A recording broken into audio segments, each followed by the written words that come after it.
নমস্কাৰ বন্ধু আৰু বান্ধৱীসকল আপোনালোকক সকলোকে পুনৰবাৰ স্বাগতম জনাইছোঁ মোৰ চেনেলত। তো বন্ধুসকল আসাম ডাইৰেক্ট ৰিক্ৰুইটমেণ্টৰ গ্ৰেড 4ৰ ফলাফল ঘোষণা কৰা হৈছে। আপোনালোকে সকলোৱে ইতিমধ্যে ৰিজাল্ট হয়তো আপোনালোকে দেখা পাইছে। যিসকল আপোনালোকে কোৱালিফাই হৈছে সেইসকলৰে বহুত কংগ্ৰেচুলেশ্যন থাকিল, আৰু যিসকল আপোনালোকে কোৱালিফাই হোৱা নাই বা নাই হোৱা আপোনালোকৰ কাৰণে মই এই ভিডিঅ'টো লৈ আহিছোঁ। তো আপোনালোকে মনত হয়তো বহুত ধৰণৰ কোৱেশ্চন আপোনালোকৰ বৰ্তমান সময়লৈকে আহি আছে।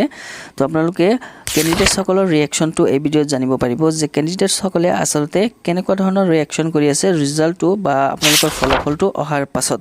তো আপোনালোকে ভিডিঅ'টো চাই থাকক। মই আপোনালোকক আগলৈ কেণ্ডিডেটসকলৰ ৰিয়েকশ্যনবিলাক আপোনালোকক দেখাম যে কেণ্ডিডেটসকলে কেনেকুৱা ধৰণৰ মন্তব্য আগবঢ়াই আছে। নিউজ লাইভ যিটো চেনেল আছে সেই চেনেলৰ অফিচিয়েলি যিটো ফেচবুক পেজ আছে সেই পেজটোত এটা পোষ্ট কৰা হৈছে। সেই পোষ্টৰ বিপৰীত কমেণ্ট বক্সটো মই চেক কৰি চালোঁ। তো সেই কমেণ্ট বক্সত সকলো কেণ্ডিডেটসকলে ৰিয়েকশ্যনবিলাক দি আছে। তো আপোনালোকক মই সেই ৰিয়েকশ্যনবিলাক আপোনালোকক দেখুৱাবলৈ চেষ্টা কৰিম যে কেণ্ডিডেটসকলৰ মনৰ হয়তো কেনেকুৱা ধৰণৰ কুৱেশ্যন বৰ্তমান সময়ত আহি আছে ৰিজাল্টটো বা ফলাফলটো অহাৰ পাছত। আপোনালোকে ভিডিঅ'টো চাওক, মই আগলৈ দেখুৱাবলৈ চেষ্টা কৰিম। তো বলক আপোনালোকক এই নিউজ লাইভৰ যিটো পোষ্ট আছিল সেইটো অফিচিয়েলি ফেচবুক পেজ আছে সেই পেজত পোষ্ট কৰা হৈছে, আৰু সেই পোষ্টটোত 1.3K কমেণ্ট বৰ্তমান সময়লৈকে আহি গৈছে। তো সেই কমেণ্টবিলাক একচুৱেলি কেণ্ডিডেটসকলেই কৰিছে। তো সেই কেণ্ডিডেটসকলৰ ৰিয়েকশ্যনবিলাক বলক আপোনালোকক দেখাই দিম। তো প্ৰথমতে বলক আপোনালোকক পোষ্টটো দেখুৱাওক। তো পোষ্টটো এনেকুৱা ধৰণৰ আছে। এই পোষ্টটোত আপোনালোকক ইয়াতে দেখুওৱা হৈছে 1 লাখ গভৰ্ণমেণ্ট জব ফলাফলৰ ওলাল। তো ইয়াতে লিখা আছে চতুৰ্থ বৰ্গৰ পদৰ নিযুক্তি পালে 14,281 গৰাকী নিবনুৱাই। তো ইয়াতে এই পোষ্টটো কৰা হৈছিল নিউজ লাইফৰ যিটো অফিচিয়েলি ফেচবুক পেজ আছে সেই ফেচবুক পেজত।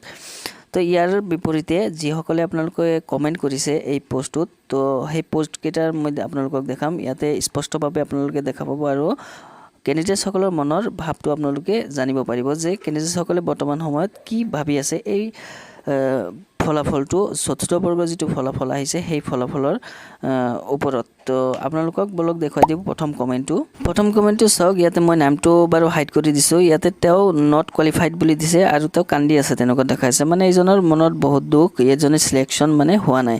আৰু এজনৰ কমেণ্ট ইয়াতে চাওক আহিছে। ইয়াতে চাওক লিখা হৈছে আমাৰ এপ্লাই কৰা পইচাটোহে কেতিয়া ঘূৰাই দিয়ে আৰু তেওঁ হাঁহি আছে, কান্দি আছে তেখেতেও। আৰু এজনে ইয়াতে থেংক ইউ জনাইছে আসাম ডাইৰেক্ট ৰিক্ৰুইটমেণ্টত, বাট নট কোৱালিফাই বুলি দিছে, তেখেতেও কোৱালিফাই হোৱা নাই। আৰু এজনে ইয়াতে অলপ ডাঙৰকৈ কিছুমান কুৱেশ্যন সোধা হৈছে মানে মুখ্যমন্ত্ৰী ডাঙৰীয়াক। তো ইয়াতে চাওক আপোনালোকৰ লেখা হৈছে মাননীয় মুখ্যমন্ত্ৰী ডাঙৰীয়া, আপোনাৰ প্ৰতি মোৰ এটা প্ৰশ্ন, যদি সৎ আৰু ন্যায়ভাৱে এই চাকৰি দিছে তেতিয়াহ'লে কিমান নম্বৰত এই চাকৰি দিছে জনাবচোন, কিয়নো আমাৰ কাট অফ মাৰ্ক 71 আছিল, ইয়াতকৈ আমি বেছি মাৰ্ক পাই আছোঁ, আৰু কুৱেশ্যনবিলাক কালেক্ট কৰি থৈছোঁ, জনাবচোন কিমান নম্বৰত চাকৰি দিছে যদি সৎ আৰু নিকাভাৱে এই চাকৰিবিলাক দিছে। তো ইয়াতে তেখেতৰ মনত হয়তো বহুত ধৰণৰ কুৱেশ্যন আছে। তো কমেণ্টটো অলপ বেছি দীঘল হৈছে, তথাপি মই আপোনালোকক জনাই দিলোঁ।